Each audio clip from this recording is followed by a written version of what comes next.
Welcome, everyone. Today we're heading deep into Egypt's Valley of the Kings, near Luxor, to explore KV-17. That's the tomb of Pharaoh Sety I.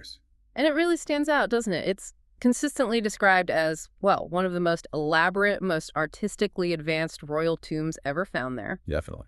Sety I himself, he was the second pharaoh of the 19th dynasty, ruled during the New Kingdom, maybe around 1290 to 1279 BCE, a time of real power for Egypt. Right, a golden age. He was focused on sort of restoring Egypt's prestige after some less stable times. So our aim today is really to give you a feel for what it's like inside this incredible place.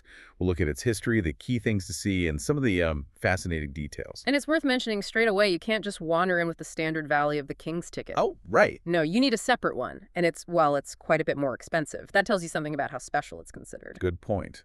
So this wasn't just a burial spot. Not at all. It was designed as this profound map, almost, a guide for the pharaoh's soul on its journey to the afterlife, meant to, ensure his immortality. A spiritual guidebook carved in stone. Yeah. And it stayed hidden for centuries. Thousands of years, yeah. Until 1817, when the Italian explorer Giovanni Battista Belzoni stumbled upon it. Imagine that moment. Yeah. Pushing open that entrance. Yeah. What must he have felt? Well, from his own accounts, he was just completely astonished. I mean, the sheer size, the colors, the preservation of the murals, it must have been overwhelming, like stepping directly into the past. Wow. And didn't they find something else unusual there, too? Something about an animal. Yes. They found a mummified bull in one of the side rooms, which is why the tomb also got nicknamed the Epis tomb for a while. A pharaoh and a sacred bull. Adds another layer, doesn't it? Okay, let's talk about the tomb itself. Its size is meant to be pretty impressive. Oh, it is. KV-17 is believed to be the longest and deepest tomb in the entire valley. Stretches nearly 450 feet. That's around 137 meters deep initially. That deep. Yeah, and later digs actually found the total tunnel length was even more, like 174 meters or 571 feet had been excavated in total.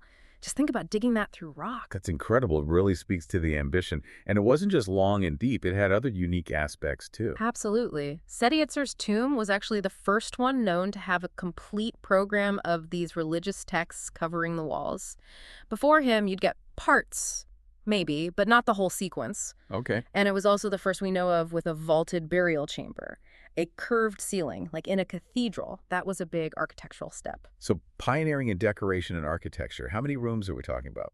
In total, there are 7 corridors and 10 chambers. Quite a complex layout. 7 corridors, 10 chambers. Yeah. And the decoration, what's it like?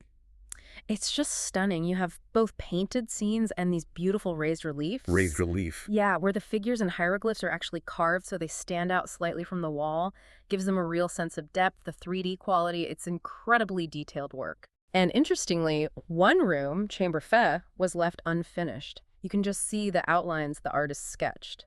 Oh, wow. Yeah, it's like a snapshot of their process. You see the planning stage before the carving and painting. Like looking over their shoulder thousands of years later. Yeah. And there's also that unfinished tunnel. Right. Corridor K, it leads off the burial chamber and just stops. It was never completed. Why? Any ideas? Well, speculation ranges from, Seti I dying before it was done to maybe the builders hitting really difficult rock. We don't know for sure. It adds to the mystery. It certainly does. And there's some modern bits at the entrance now. Yeah, just practical things for visitors. Steps, a landing bench, some retaining walls to help with stability and access. Necessary additions, really. Makes sense. Yeah. Let's talk more about the art inside. Why is it considered so important? Well, artistically, it's just peak New Kingdom style, exquisite quality. Religiously, it's packed with meaning. You've got depictions of gods, complex myths. Like which one? You see scenes from texts like the Amduat, that's the book, describing the sun god's journey through the underworld each night, kind of a guide to rebirth. It's shown very comprehensively here. Okay. And the Book of the Dead, of course, which has spells to help the deceased navigate the afterlife, plus lots of images showing Seti himself reinforcing his connection to the gods. So these paintings were vital for his journey, not just decoration. Exactly. They were functional in a spiritual sense. The artists used such vibrant colors, figures that feel quite lifelike.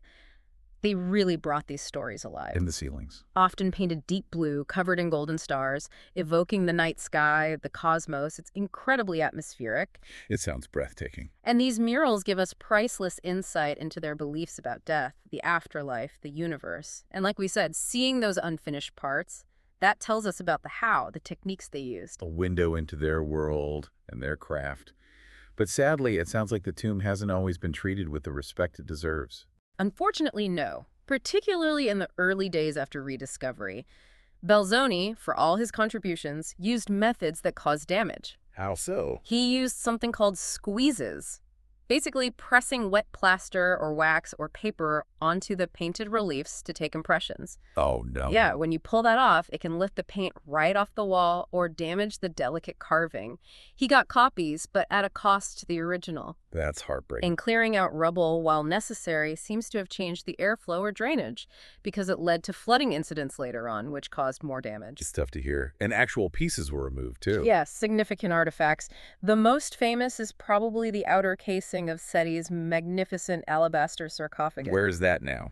It's been in Sir John Soane's museum in London since 1824. It's an incredible object, 10 feet long, carved from one block of white stone, though it looks more sandy now with age. They say if you put a light inside, the stone becomes translucent, and it's covered, inside and out, with inscriptions from the Book of Gates, originally filled with blue pigment, and there's a figure of the goddess Net on the base.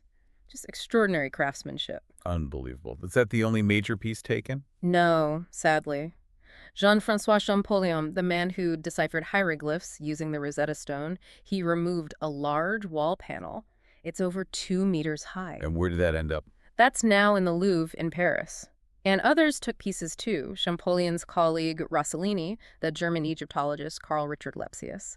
Fragments ended up in museums in Florence and Berlin. So pieces of this amazing tomb are scattered across Europe. Exactly. And then even later in the 1950s and 60s, some excavations nearby apparently caused structural problems within the tomb itself, changing moisture levels, leading to cracks, even some collapses. A difficult history. It really highlights the need for careful preservation. Are things better now? Oh, much better. Since the 1980s, there have been major ongoing restoration efforts, led by the Egyptian authorities, often working with international teams. And technology must play a big part. A huge part. They use things like digital imaging, 3D laser scanning, basically creating incredibly detailed digital records of the tomb's surfaces. What's that used for? It helps monitor any changes, however small, and guides the actual conservation work. You know exactly what you're dealing with. Makes sense. I heard about one foundation doing a lot of this digital work. Yes, the Factum Foundation. They've been working in the tomb since 2001, doing ultra-high-resolution recording.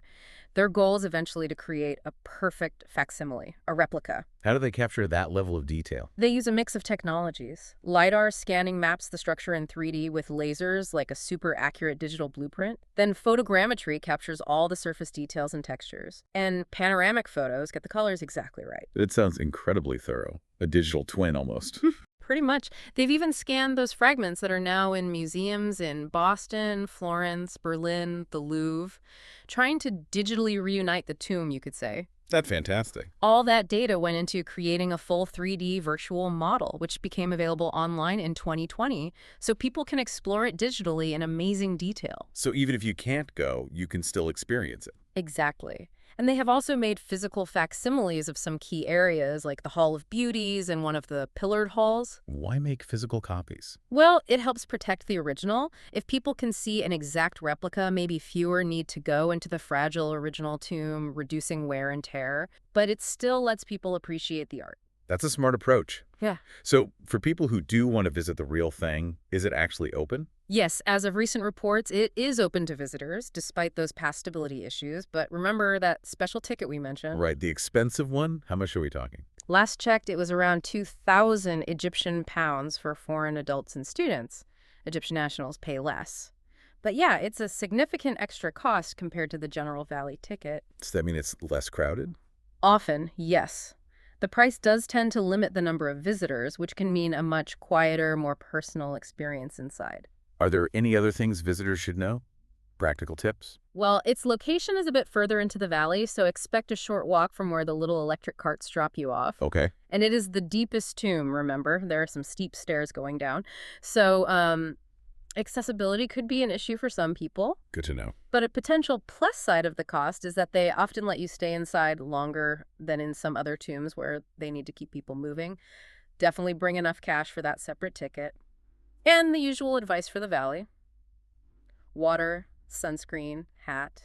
It gets incredibly hard. Very practical advice. Thanks. Now, that sarcophagus hole you mentioned sounds like a real highlight. Oh, absolutely. Balzoni himself said it was unlike anything he'd ever seen. And the centerpiece, before it was moved, was that stunning alabaster sarcophagus, covered in those intricate hieroglyphs from the Book of Gates. The one now in London? That's the one. Sir John Soane, the architect who bought it, was utterly obsessed. He actually had to cut holes in the floors and walls of his house in London to get it installed in the basement. He cut holes in his house. Yes. He created this special room, the sepulchral chamber, just for it. Still there today, often lit dramatically to show off that translucent quality of the stone. He used to host these lamplit evening parties for London society just to show it off. Wow, that's dedication. Altering your home for an ancient sarcophagus. Yeah. It really shows how captivating these finds were. It does. The allure of ancient Egypt was powerful even then. One last intriguing part of the tomb is that unfinished tunnel, Corridor K. Hmm. I understand they tried digging it out again more recently. That's right. Starting around 2007, there was a major project to re-excavate that 174-meter-long tunnel. 174 meters, that's huge. Must have been tough work. Extremely challenging. They were digging through this crumbly desert shale rock, the Esna Shale, and because of water runoff over the centuries, the tunnel was choked with debris. So slow going. Very slow. They needed serious engineering solutions, steel supports to stop collapses, forced ventilation systems because the air quality deep inside was poor. What caused the bad air? Well, measurements they took showed fluctuating air pressure, temperature, humidity, even CO2 levels that seemed linked to the shale itself. Possibly some geothermal activity or natural gas emissions from the rock. Fascinating.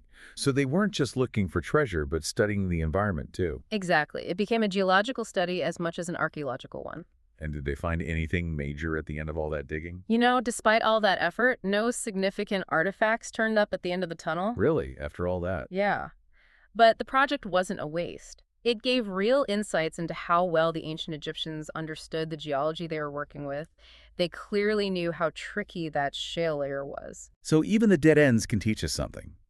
Before we wrap up, is it true the art in Seti's tomb has influenced things even today? Oh, definitely. You see echoes of its style, its motifs in all sorts of modern media, films, documentaries, even stock photography and design work.